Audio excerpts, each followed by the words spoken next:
Манастирот Успение на Пресвета Богородица во Берово во четврток ќе го организира традиционалниот голем црковен народен собир по повод истоимениот празник, што предвидува духовниот дел од програмата. Централна дел на нашата прослава или нашето чествување е архиерейската богослужба на која ќе началства неговото високопросвещенство господин Наум, заедно со свештенството и верниот народ од регионот.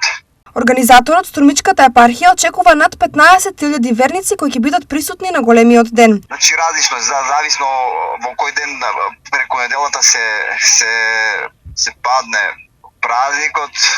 Некојаш за викенд се случува да дојдат повеќе луѓе, но максимум по некои наши статистики што има доаѓање околу 25.000 луѓе. Сега тоа варираме од 15 до 20 секогаш има. Со празникот Успение на Пресвета Богородица практично и завршуваат богородичните пости.